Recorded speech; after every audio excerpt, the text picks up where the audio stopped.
Good. Yeah, at least we are now looking into something new. All the image-based Gen AI models. You know, Nowadays, a lot of these are actually much more nuanced. Nowadays, there's like visual transformer making things very complicated. And now we have like diffusion models for text. So now, the paradigm is not that strictly, divided, but still, I mean, that's the paradigms that have been there for years. So, on one side, we have this like text-based kind of all sort of everything is about NLP, natural language model processing, but basically RNNs, LSTM, transformer, and a lot of it is about language modeling. But there's also tons of other things that can be explored. But there's also like another paradigm, methodology paradigm, in terms of viewing music as images like. So think about spectrogram, think about piano rolls. They have this image-like structure, and so we can actually treat these models using some of the computer vision and computer graphics models. So those are like GANs, VAEs, diffusion models, and also later we will see latent diffusion models that sort of like make things even more complex where there's different components using different kinds of models. But today we will just keep, you know, doing exploring more on the image side, and then we will look into audio, and then finally reach on to the latent diffusion models that nowadays most of these music gen models that are likely based on. Cool. So we talked a little bit about like why piano rolls, and same for spectrograms is that you can visually just see that, repetitive patterns. So it sort of like makes sense. Like, well, CNNs can CNN do this, and CNNs just like sort of like built to do this, right? Grab something and see if it can be translational invariance, meaning that you can move it around and detect the same patterns. So that's the sort of like the intuition behind, why piano rolls versus the language modeling that next word or next node prediction paradigm. So the first thing we look into is this generative adversarial networks. There's tons of mathematical formulation behind this that the game theory and the theoretical guarantee that it will reach a Nash equilibrium. But on the high level, if we don't go into the detail, the idea is just that, well, we sort of like doing this like um I don't know, like a two-player game between like two players. One is, the generator where its goal is just to generate some fake images or fake samples, fake audio, whatever, fake something. And then there's another player try to distinguish between these two. So, there's like this conflicting objective where, the discriminator just try to tell them apart, but the generator just to sort of like cheat the discriminator. So there's some mathematical going on behind why this could work, and the training is crazy complicated. Nowadays is much better because now we sort of like realize what the discriminator is doing is actually trying to provide meaningful feedback for the generator because we care about the generator. We don't necessarily care a lot about the discriminator, even though that discriminator also have some properties itself as a distribution metric. But anyway, the idea is that can we use another neural network to provide feedback to the neural network that we are interested in? So that's the whole idea of the adversarial loss, which we will also see again later in other, latent diffusion models. But anyway, we can just use these kind of model to generate piano roll. So this is how we get started. Just generating simple, one measure, just single monophonic melody. So which might seem, kind of overkill. But that's how we get started. So think about this is just a generator, like a CNN that just grow from like a noise vector, which is just a random noise, and then gradually increases dimension all the way until you reach this, some rectangle, some matrix basically. So the idea is that, well, you can also provide, 2D conditions. These are the previous measure, but you can also provide the code progression as your conditions. But the goal is to have these two things together for the discriminator. So now the discriminator's job is not just looking at these images. So there's a difference between like, think about the same idea, but without these two things, what would happen? What if we don't provide these two to the discriminator?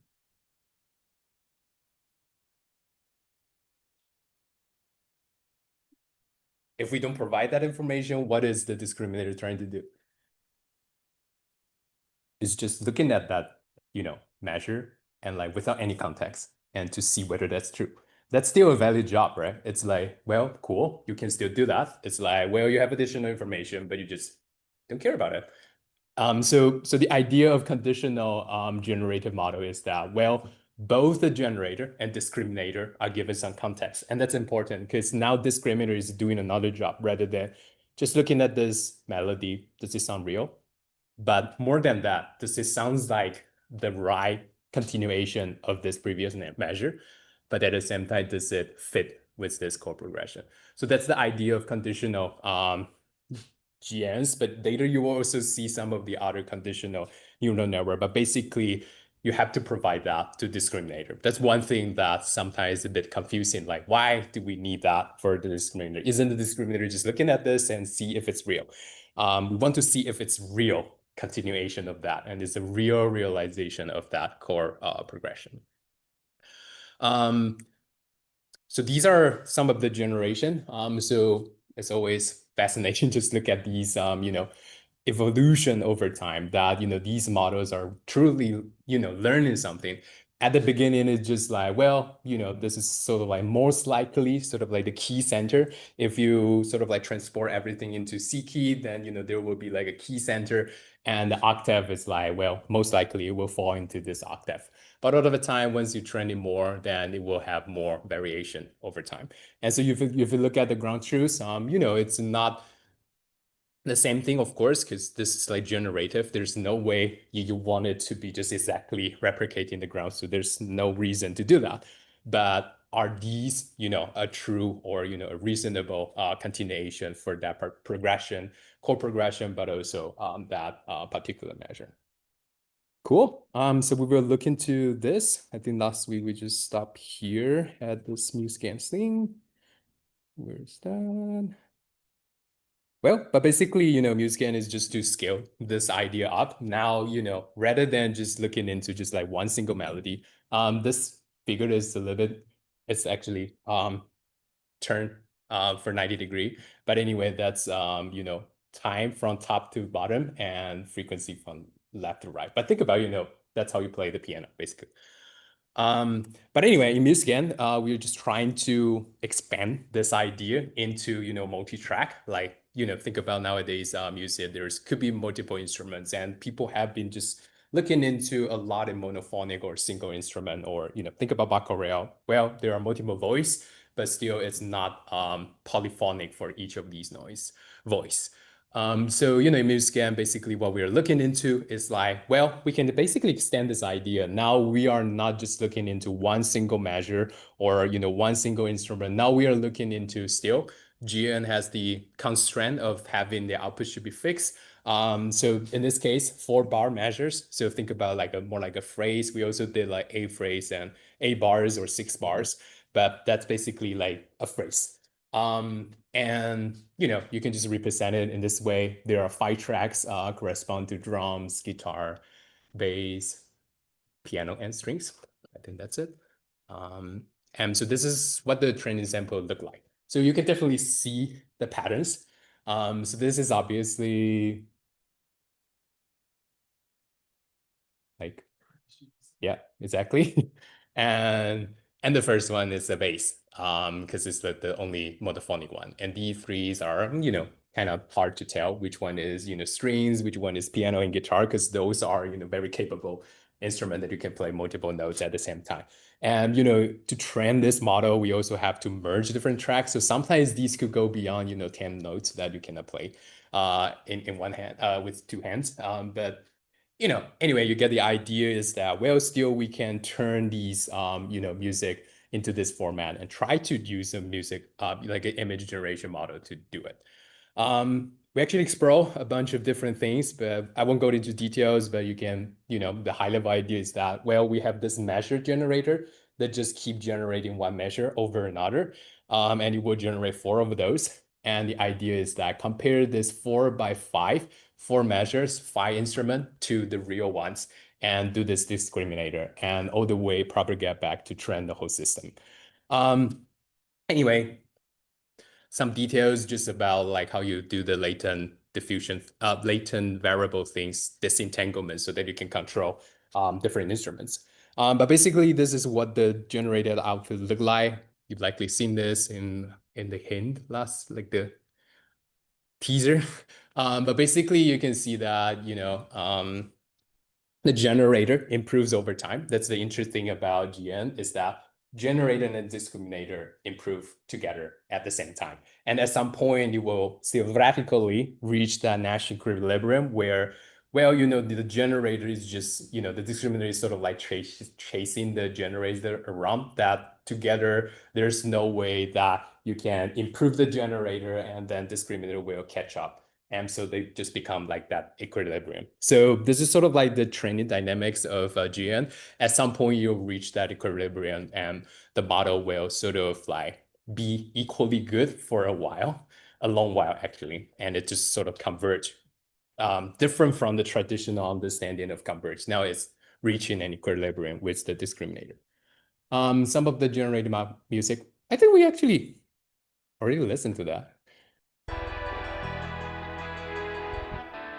But like many years ago, it's just four measures.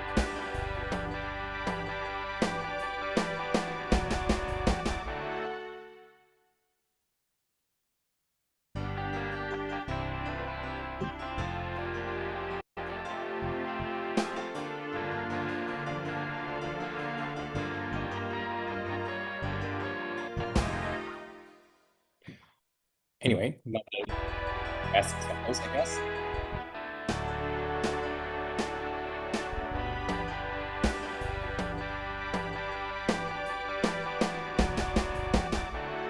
Um, Questions?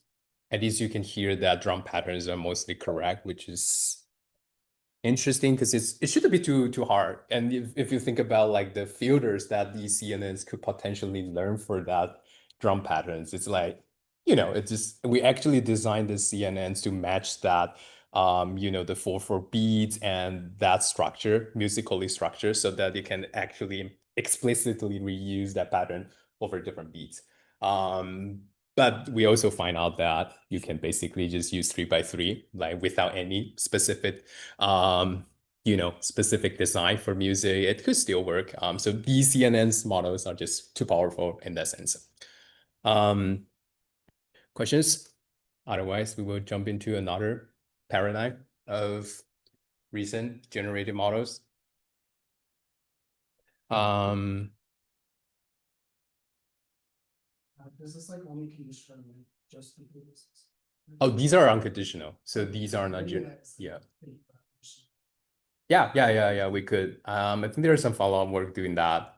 We also tried doing like a accompaniment system. So think about where we grab, grab drums and then generate the other four tracks. So you can actually just train this kind of model with an encoder to extract some information from the drum and then put it into our model. So you can also do accompaniment system, but we didn't try the previous but conditional things. Um, Cool. I say we because this is our work.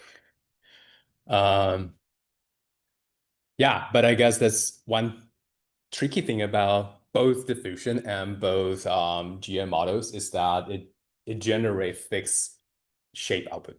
So it's unlike, language model that you can generate over time, autoregressively. But you will later see that a lot of recent work is trying to combine these two paradigms where you have these autoregressive model that generate some tokens, and these tokens will be later realized using some GN or diffusion-ish models to get those. But there's a high level sort of like temporal things that going on to get the language modeling that autoregressively so that you can stream it and keep generating stuff. That's the current paradigm. Yeah. So would you still start from like noise, or would you have the input be like the autoregressive like output that has some sort of? Oh, you mean It's still from noise. Yeah. To think about like even you have the previous measure, the next one when you get started is still pretty much noise. I mean, the model could just learn first thing is just copy whatever you have in the previous measure. That could lower the loss super fast. But from that on, it's much harder. And actually, what we as the field figured out over the time is that people usually think like conditional is easier than just unconditional generation, where, well, you know what the previous measure is, you can probably improvise much better. But what we found is that it's actually much harder to do that compared to, just unconditional, let the model generate something. Which is interesting because it kind of sort of also makes sense if you think about it another way is that well now the model actually has to do actual work to understand what the music is like what's that chord progression, what would be the next chord could be. So there's actually additional work by doing that controlling, and that's one thing that the field sort of like just learned in the past 5 to 10 years that actually more controls more conditioning signals actually usually make the models worse, which is a little bit counterintuitive. But after you think about it, it's just like humans has this ability that just subconsciously you just grab a lot of information from those contexts and put it into your generation somehow. Yeah, but the model acts a little bit different. Cool. So let's jump into diffusion. Have you heard of diffusion models? Nope. Cool. So you mean the diffusion models? No, that's autoencoder. We'll see later. So yeah, diffusion model is actually what driving all the I would say most image generation model. Some of them are actually another case, but think about stable diffusion like Midjourney. So all these image generation model, half of them are diffusion based, half of them is like transformer token visual transformer based. But anyway, this is a huge thing that sort of like drive the recent image generation field. But we can get started and you will see sort of like the intuition behind it, even though there's also a whole lot of mathematic foundation behind it, but we will skip those mathematic foundation to just talk about, the intuition and why it makes sense to do it this way. Um, so, we've talked about this idea of autoencoders where, a neural network where the inputs and outputs are the same. So that's just autoencoder, what it means, right? So it could be used in a lot of different way, but mostly reconstructing the inputs. And you can think about it as like a compression, sort of like MP3. The goal of MP3 algorithm is like, well, we try to compress the original input and to be as fast, faithful or authentic as the original.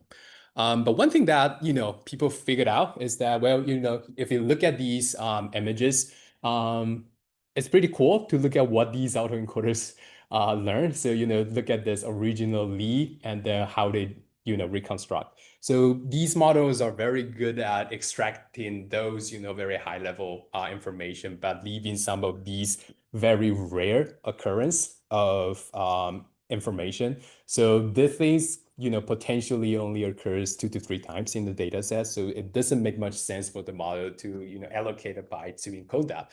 But everything else, from the shape, from the structure and the colors, or even the patterns, it makes sense for the models to automatically allocate these limited bytes into these.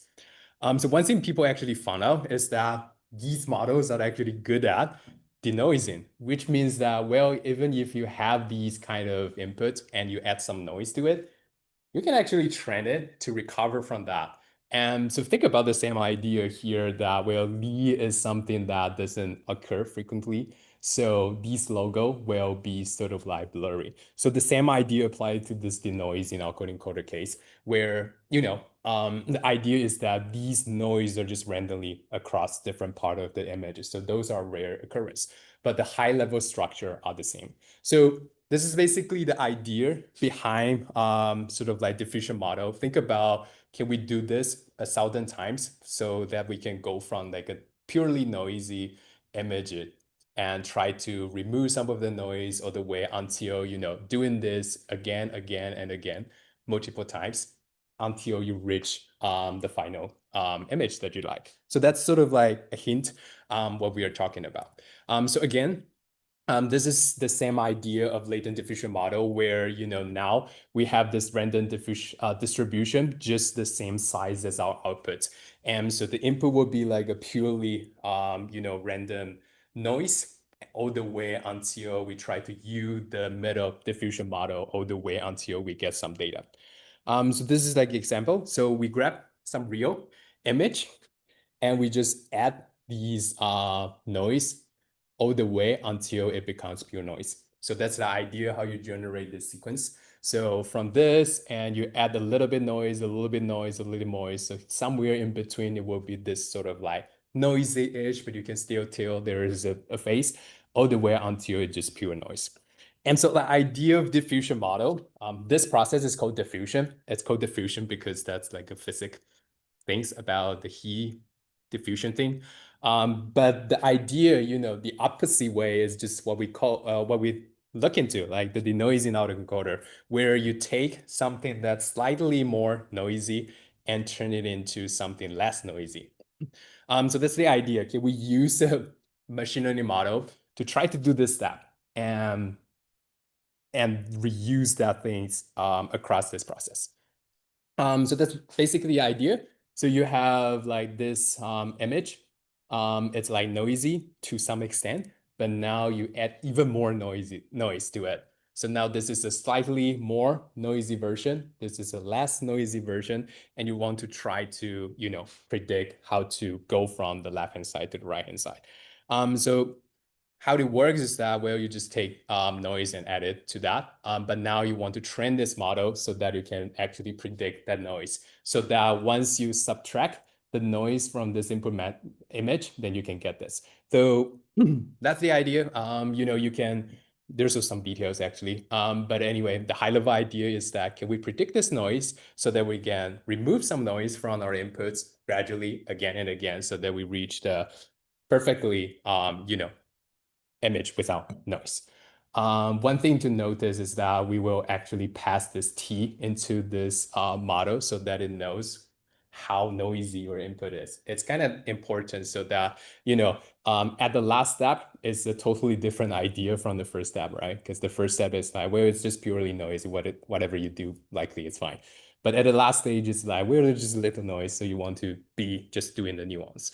But basically, once you do this, this is essentially what diffusion model is doing. On the forward pass, what we call forward pass is actually generating these pseudo training samples. And the backward pass is just remove the noise gradually. And these T usually larger than 1000. So, this is a nice animation to see how it works. So basically you just remove the noise gradually all the way from the left to the right.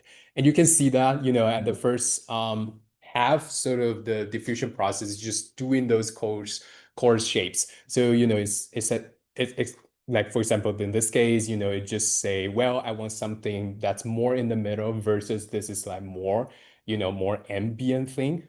But later it will start to add those shapes into it. And, at the later stage, you will add more fine-grained details. And sometimes it could be kind of totally different. At some point here, it look like an animals, but at the end, it turns into something else.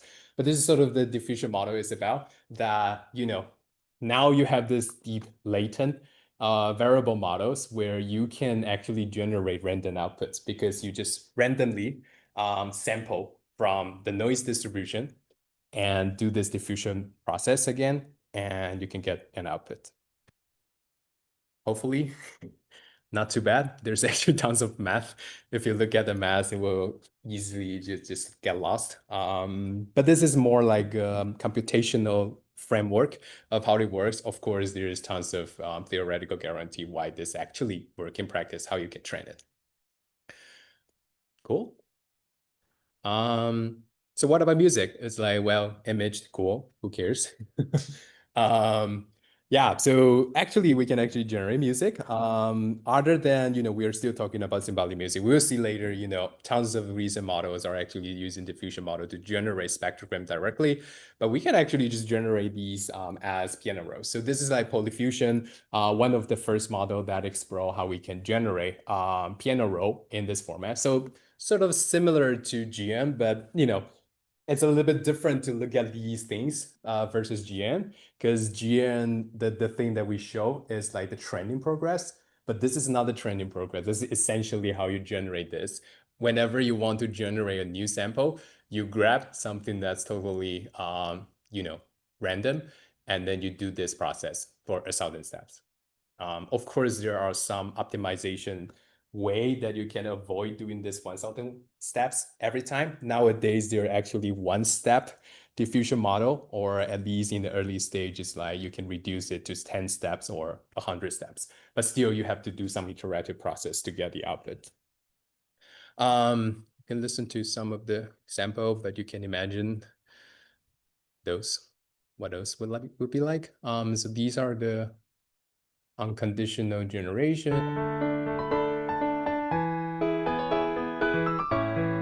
Oh,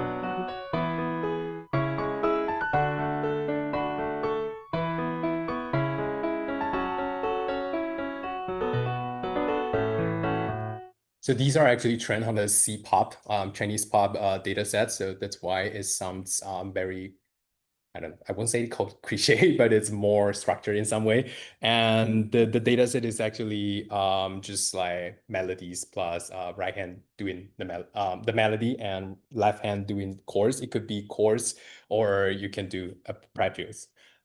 So it sounds more structured. You can also do melody generation.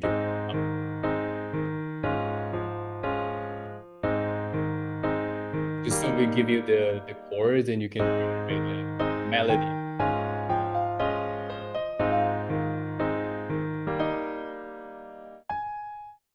Anyway, there's also other thing you can do. What's this? Accompaniment given the melody.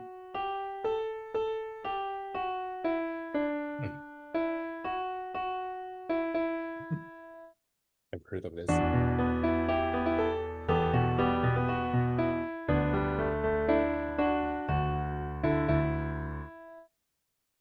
Cool. So this is the first thing that people try in diffusion, but actually there's more extension recently that you know the first time people are trying to generate a whole song. So this is actually the first time sort of these recent deep generated models can generate a full sum of structure, which is pretty cool. And we can look into how they actually generate those. So the idea is using this cascaded diffusion models that generate ones from high level to low level, basically. Um, we will see later. So the idea is that this is the top level, sort of like the whole structure of your mod, the sum that you are trying to do. So this is like intro, A, B, B, bridge, A, B, bridge, B. So chorus, verse, two times bridge, and then usually you go to chorus again, and then verse, and then bridge again, and reach the climax, and then outro. And X is likely like the variation of that. And this tonic thing is just the key center of that part. So you can see it sometimes change over the song. Um, and the scale is basically, the scale. So this sort of like give you a high level planning of what this song is about. And then, this model just go ahead and then do the first thing is about this very simplified melody plus chord progression things. And the idea is that we would just keep doing this again and again, try to refine it. So we go from measure wise, just like this high level plan, all the way to each beat, how you should do each beat, what would be the melody, what would be that chord that spans for the whole measure. And then you go into actually do the fine grain melodies and all the way until you get the full composition. There's a zoom in here that we can see. So the idea is that you go from this, where there's a simple melody, where you have chords per beat, You don't change the chords, you don't do arpeggios, do anything fancy. And the melody is just some rough contour. And the level three is that, well, now you do better on the melody. Now you actually have the real melody, but still those are two different things. And finally, you just generate everything together. Now you turn these chords into something that interact with your melodies. We can listen to some example here. Reduce melody to lead melody and simplify chord to chords to the real accompaniment. Cool. Um,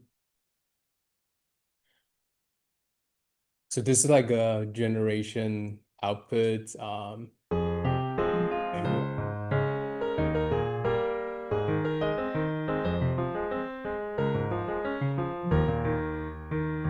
Now you see that it jump into the first chorus.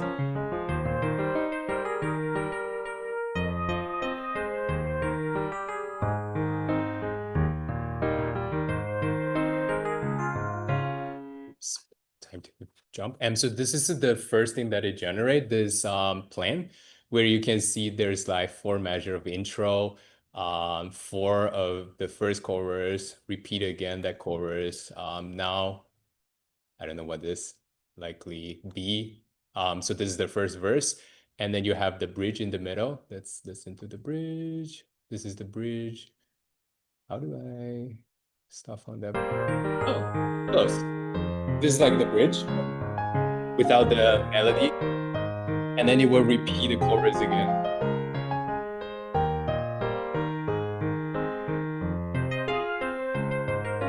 An exact repeat. But anyway, you get the sense that, this model just go from very high level and try to generate low level stuff. So, as I talk about, this is like layer by layer generation. So this is the first thing to generate actually, just chords without any details. And the melody is very reduced or simplified. Basically just the contour.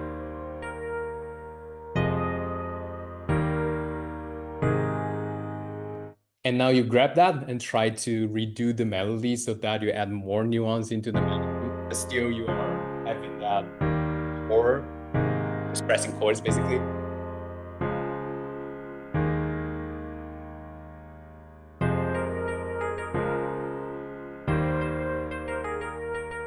Cool.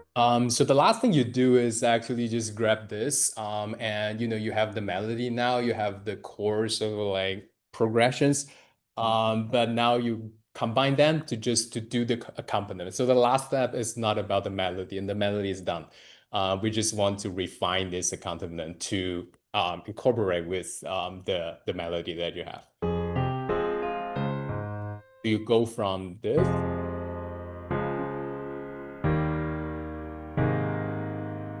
to this.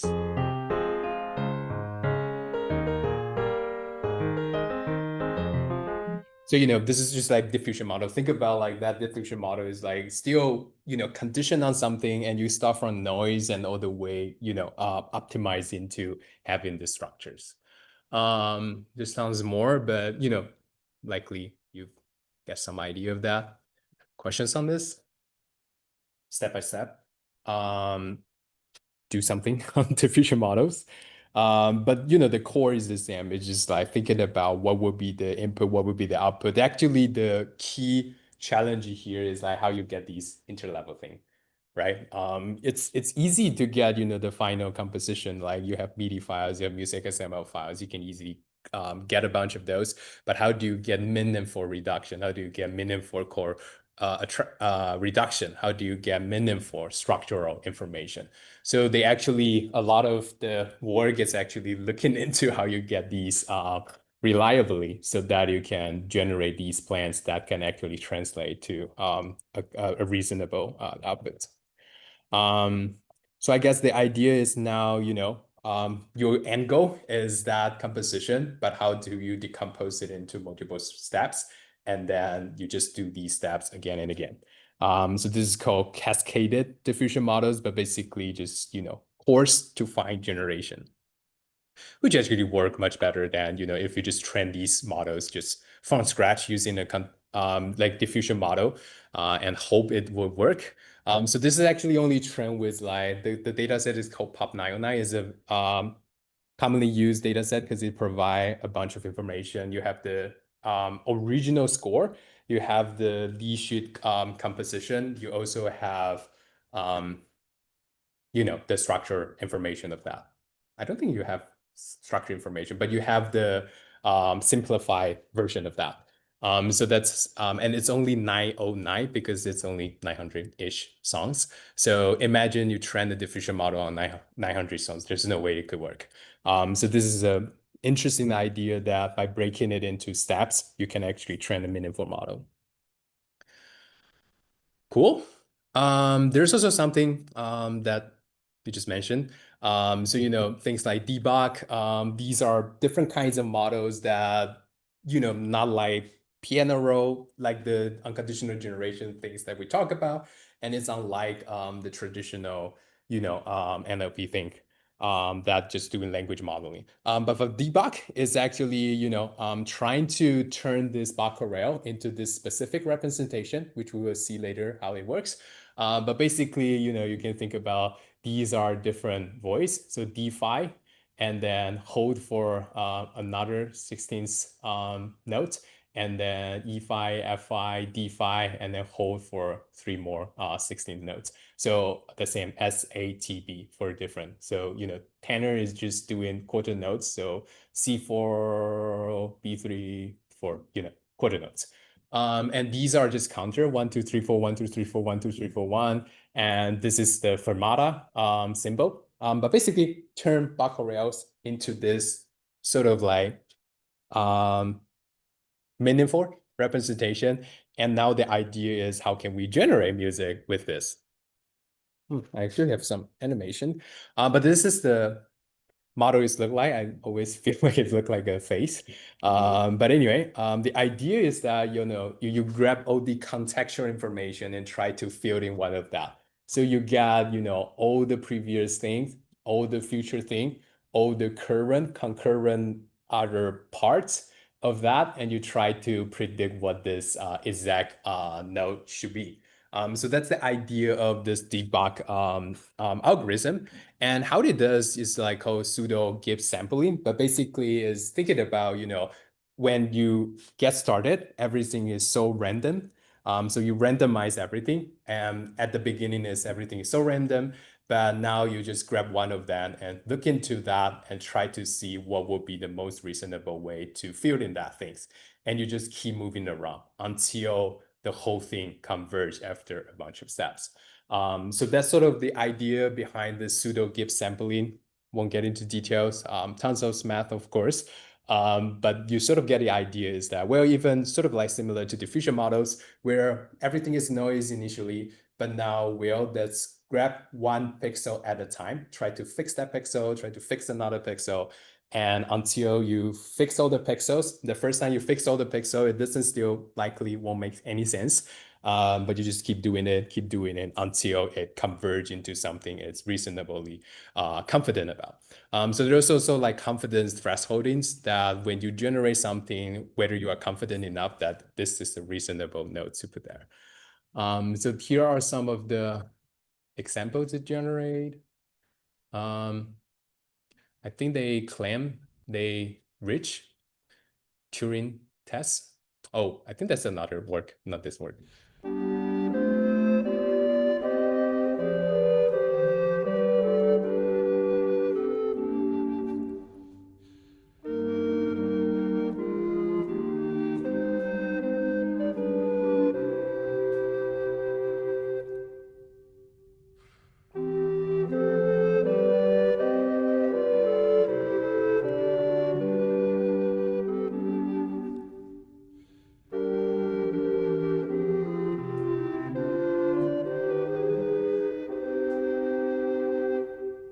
Cool. I won't good enough. But anyway, there's tons of work.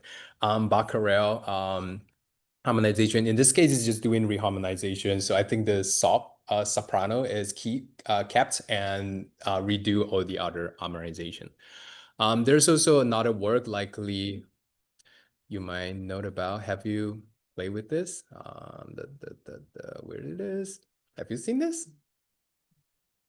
I saw that one. Okay, cool. Yeah. So, this is coconut. So there's actually some models behind it, which is similar a little bit, I guess, similar to debug, where the idea is that, well, we are training these what we call odorless NAD, NAD, a lot of math and a lot of, details on that. But anyway, the high level idea of that model is trying to do this. Well, this model should be capable of, well, when you just randomly crop something from your inputs, you should be able to reconstruct that. This model will learn to do that. It will also learn to do, when you have ATB gun and you try to recover that, or all the way, everything is unconditional and you just do it.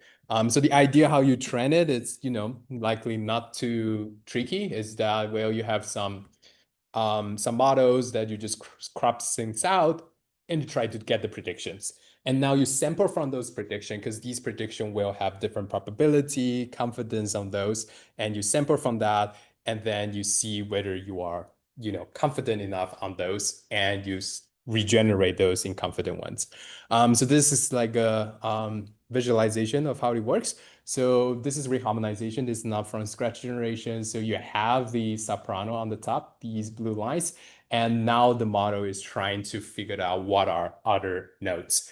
So over the time, you will see that the model just, you know, being more confident or actually reduce the sampling temperature, basically.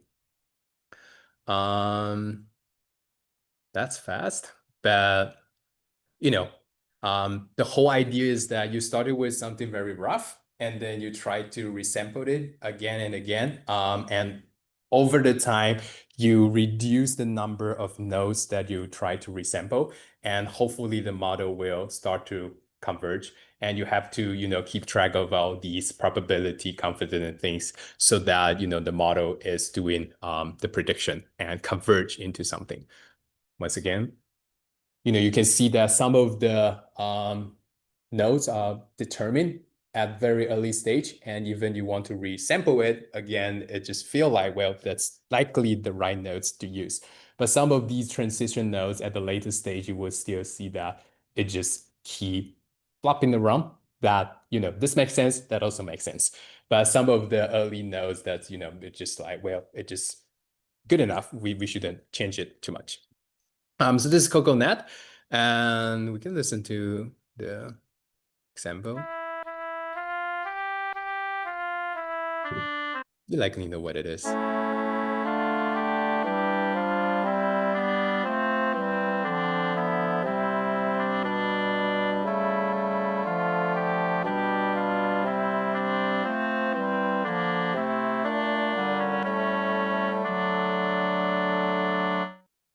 Cool. You can still play with it actually. So Doodle, all the Doodle is actually archived. So you can actually play with those. Let me start it.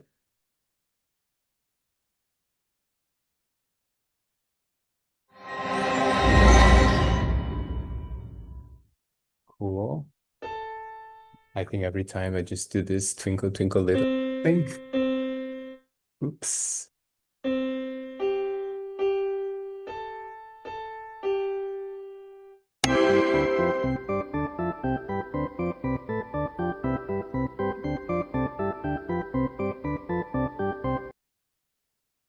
Cool. This is what it generates. You can actually play with it.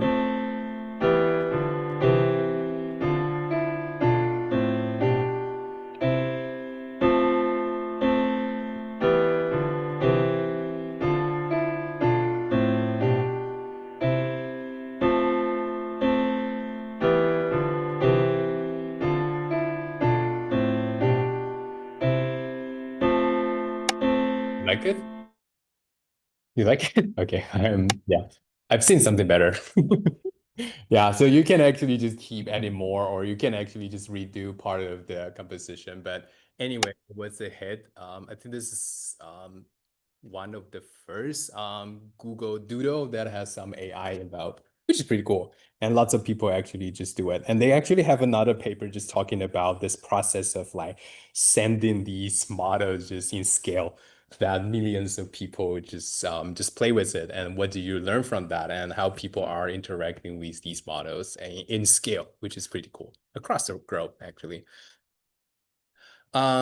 Cool. Any question on those? So these are just like different samples of, how you can generate music in this piano roll format. And lastly, we talk about mostly on the NLP side, where, again, similar idea, how you represent music and then try to apply a deep learning model to generate those. Cool. Each time you resample, you're keeping everything that's fixed in the machine on every other note. You mean this? Like when you're like selecting the notes for each iteration. It depends. I mean, you can keep something, but you can also just redo everything.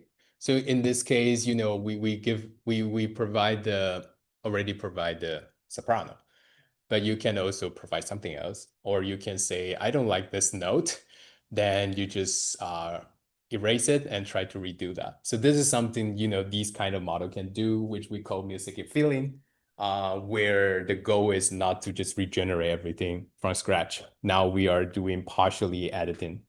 So we don't want to erase everything that you did. And so, think about, when you're composing, it's like oftentimes it's not like you just redo everything again and again. It's like, I just don't like this part.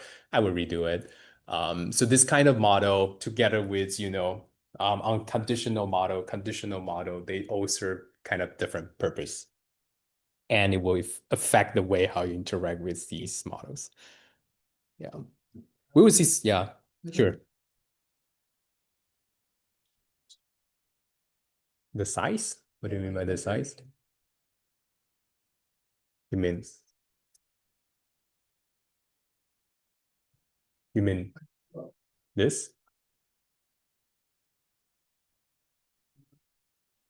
This? Like on one side. Oh, you mean the diffusion thing? No. One. Oh, okay. Not this? No, the description of like how it works like iteratively. It's like after a deep thought. Oh, okay. You mean this one? Where is it? The graph and there's a photo right next to it. So I'm gonna put a photo right next to it. Where is that? I don't think I have Right that. before the video. Oh, you mean this? Yeah. Oh, okay. It's like, the probability distribution. Uh-huh. It was like, how are they like initialized? Because Oh, how do we initialize?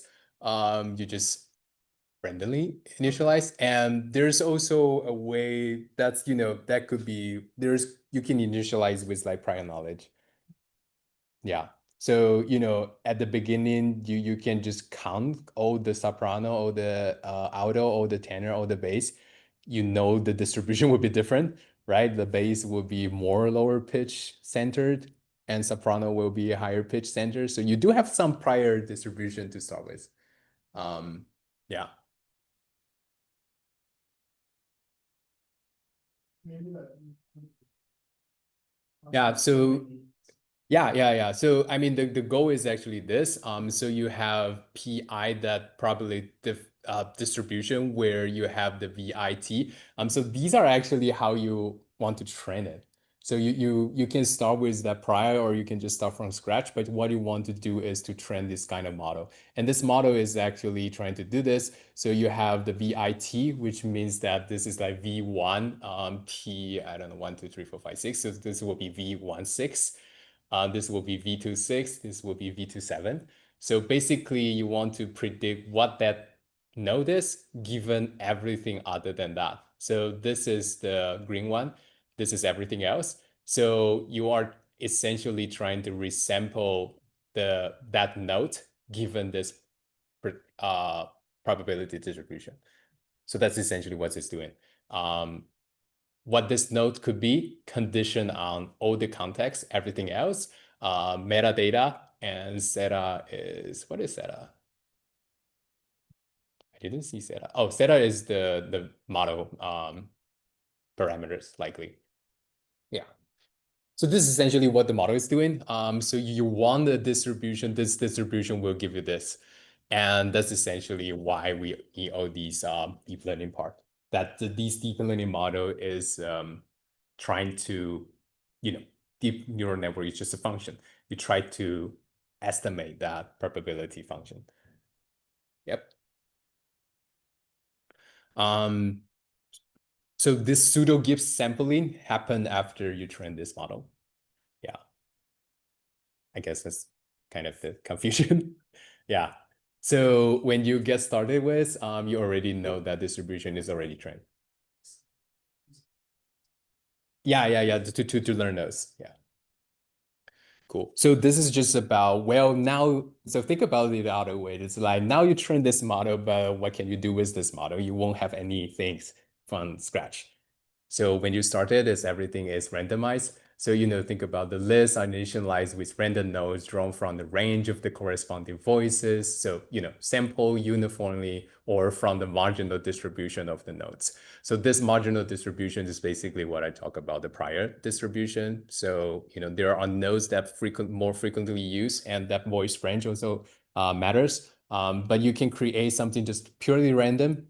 You know how likely it's a node, how likely it's a hold without any context information. So you sample from that, you start from that, and then you try to improve over time by doing this for loop again and again. So you choose a random voice, choose a random time. So you basically train a random pixel and you try to refill that pixel again and again. Yeah. And pseudo Gibbs sampling, it's called pseudo Gibbs sampling because there's some mathematical guarantee that when your distribution or when your algorithm satisfies certain constraints, then you will always get a good enough estimation of your output. Yep. Cool. So yeah, these are just like all different kinds of model. And Nate is also, I believe, is also using some kind of like pseudo deep sampling idea to actually generate the final songs. Because, once again, if you have this kind of model, you don't really know how to just go ahead and generate the whole song directly. You can easily fix part of it, but usually you want to do it iteratively. So also think about we have sort of like similar, a little bit kind of resemble the idea of diffusion models where, it's very hard to jump from some random noise. So, GN is like jump from random noise all the way just directly to some images directly, or piano rolls directly. Now diffusion is like break it into 1,000 steps. Every single step, we just remove additional voice, and work for 1,000 notes. Now, these Coconut and, Nade and Gibbs sampling debug-ish thing is like, well, now we do it pixel by pixel. We just keep each note and resample it again and again. So sort of like different paradigms to do the same thing. But these models has additional benefits of doing filling that you cannot do with diffusion and GNs easily. Cool. Of course, we will also have something else that's, these are just examples of like mostly unconditional generational infilling, but there's also some interesting works about, how you can control these music. But as I said, this is so challenging in terms of how you get the data set, how do you even get these controls that's meaningful. People usually won't, annotate things like tension, things like, very vague description of the music. You can get a lot of sheet music, but it's hard to get some description on that music so that you can train these controllable models. So this music fader net is one of the kind of interesting idea where we want to sort of use supervised learning to learn some of the controls, just like the fader or like sliders or like a knob that you can turn and play with so that you know what those are. So music fader nate actually specifically want to try to model this emotion plan. So this is one of the commonly used emotion model that we use. This is called valence arousal. So at the horizontal line is like low valence and high valence. So valence is sort of like the intensity or the degree of that emotion. And arousal, no, valence is the not the intensity. So arousal is the intensity, and valence is about whether this is more negative or more positive. So you can see that something that's low arousal but it's more negative is like bored. Well, you don't really have a very negative mood. It's just like calm and bored. It's like neutral. And then you go more toward the negative side, then you can be depressed, sad. So now this is like very high valence, but not very high arousal. But now if you move to high valence, high arousal, then you get angry. But if you think about high valence, high arousal, then you have excited, but high valence, but low arousal, then you have relaxed. So this is sort of like a way to model emotion.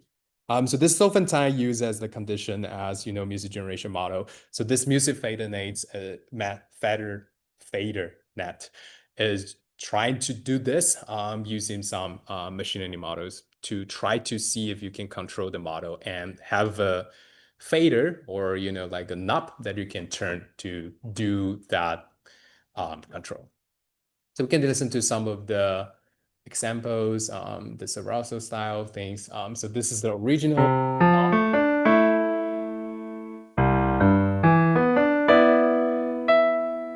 And this is just try to turn that into high arousal. Oftentimes you just add more notes, but there's no valence control somehow. So this is like high arousal and you turn it into low arousal. So it's sort of like reducing the kind of, that sounds really bad.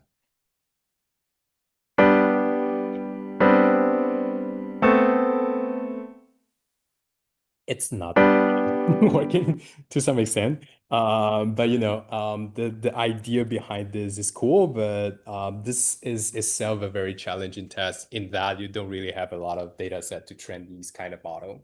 Another example is this music sketchnet, sort of like playing both with the controllability on what exactly you want to generate, but at the same time, it's like, well, this is like infilling or iterative composing idea where you are not generating something from scratch, but you are more like, well, I don't like this measure. I want to redo this, and but I still want to have some hints on its rhythm or chords. So this is sort of like the idea where you have some sketch about your music and you try to redo it. So you have like user specifications, say the first measure you want pitch like this like melody contour. I want the rhythm to be like this. So if you look at this, it's just like very steady rhythms, but this is like da da da da da. So something like that. But basically, you can sort of like have the onset patterns kind of.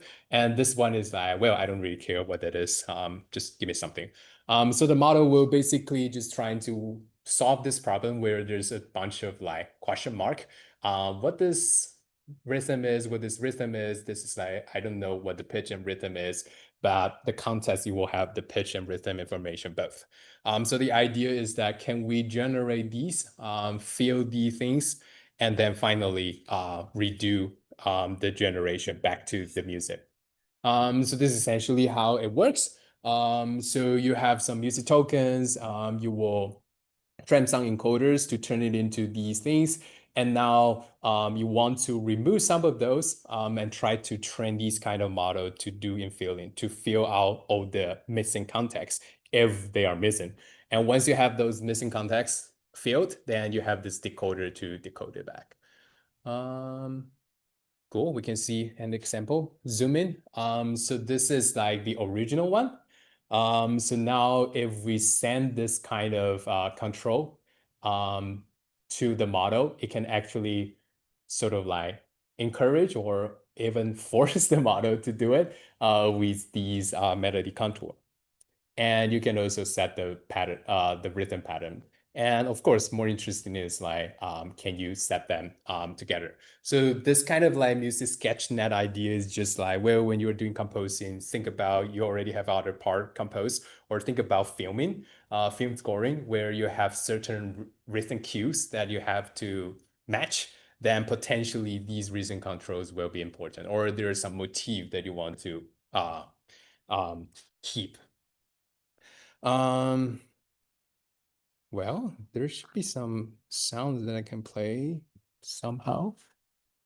Where's the demo? This is demo. This is not the demo. This is the, well, this is too bad. Well, I will figure it out somewhere. Uh, anyway, let's skip it up. Somehow I didn't put any samples here, or I forgot to include the slide. Anyway, that's the idea, where you sort of want to combine all these controlling signals together to do something rather than just purely generating something from scratch. Questions? I guess we're still far away from anything that's real useful, but a step and a step. That's how research was done. And hopefully, there's actually something going on nowadays on some of the Dou companies. They are actually looking into turning these models actually into Dou. So, this is like very deep learning like research paper. It's like, oh, cool.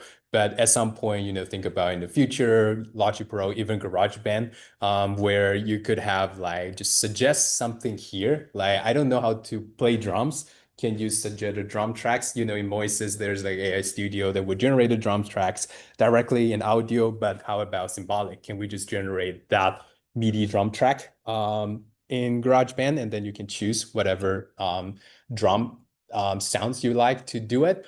So things like that are moving, and hopefully at some point we will see some of these models available in those software that is much easier to access. Cool. Of course, we didn't talk a lot about other components. We talk a little bit about condition, but there's a lot more, melody to lead sheet. We talk a little about it. Melody to multi-track, but there's also this very interesting things about multi-track to simple version of that. So think about also cover song generation, where you have a composition, how do you rearrange it for another composition? And also performance rendering, think about sheet music, how do you turn it into an expressive performance? Improvisational systems, these are some of the frontier of like the challenge of deep learning, is that how do you get real-time performance, but at a when respond to it. And that is very challenging because you have to understand what's going on in that performance, and it will be highly expressive, highly, lots of rubato, things like that. So it will be very challenging. But also exciting new applications. It's like, text to music, video to music, gesture and motions to music. There's also brain waves to music. We will see at the last lecture, you can actually decode your brain's signals into music. So the idea is that, well, just have someone listen to music and you track their fMRI. And the idea is just that, well, from that fMRI, can we extract something, decode it back the music? For what purpose? I don't know, but this could be the future of music recommendation system. Who knows? But there's some information hidden in our brainwaves about what exactly you're listening to. At least instrument information that has been discovered that is quite simple to get the instrument, or the timbre or the pitch kind of thing. Cool. I think we basically cover everything in the symbolic music generating things. We are lacking in our schedule. But anyway, we first look at this, MuseScan thing. It's basically extending the GN things into multi-track. And we look into this very cool diffusion models, basically, trying to do this, denoising things again and again over thousands of steps. So the idea is that you add noise to generate these pseudo training samples, and you train a model that can remove those noise. And then you do this for 1,000 times, and then you can generate something. So you can apply it to piano roll to generate this, just like GAN or other image generation model. We look at this cascaded diffusion models, which is pretty cool because this is sort of like the first time we can actually do whole song generation with some structure. If you check out some of the examples, you can actually hear that, the chorus, they actually sound similar, even though there's still, variations, but at least there's some structures going on. So you have to do it step by step, of course. That's the goal of this, because that's the way how you can reduce the data dependency. You don't necessarily need a whole lot of data to do it. And that's essentially when we are doing music research, oftentimes we are not dealing with, 2 billion, trillion gigabytes of text data available. We are thinking about, music is more like a selective, very highly survival bias inference field where basically you only have good music. It's like bad music where it will be published. So, we oftentimes are living in this, survival bias um, era. We look at some of the other models that can do infilling rather than just pure generation. So, debug, it's just like fixing one node at a time. CocoNet, the same idea. And you see this kind of, iterative generation process. And I just talk about these fade and nate that you can do. Controls and SketchNet controls in different format, rhythm, plus the melody contour. Cool. So next week we will talk about audio domain music generation. This is maybe you've heard of DDSP, differential DSP, digital signal processing. It's a huge thing. So, the idea is that you can actually by designing this and leveraging some machine learning things, you can actually sort of like mimic traditional digital signal processing in that you have this harmonic audio generated by additive synthesis, and filter noise is subtractive synthesis, and you can combine them in a very DSP inspired way that you can resynthesize the original audio and decompose them into meaningful ideas. So this is like the input audio. So you can see that it encoded into the loudness, like the envelope, ADSR's thing, and you extract the F0, like the pitch information, and everything else will be captured by some latent encoder. And now, with this F0 and together with all the information, you can get the harmonic part. Let me turn up the volume. You can, listen to it. Now it's very clean. Because this is just harmonic audio. So basically F0, 2F0, 3F0, just to combine those. So think about clean FFT without all the noise. And filter noise, think about, violin case, there will be, or guitar, you will have flat noise. And violin, you will have the noise when you're, ball over in. There will be some noise. So these are basically those noise. And so these noise are actually also generated with a DSP idea where you have a noise and then you do a filter to get those noise. And combine them with some reverb, you can actually just resynthesize. And this is a the reverb is a bit off, but you can see that now you can actually turn something into like a DSP decomposition, which is pretty cool. And we will also go over some other, WaveNet, some other models. Cool.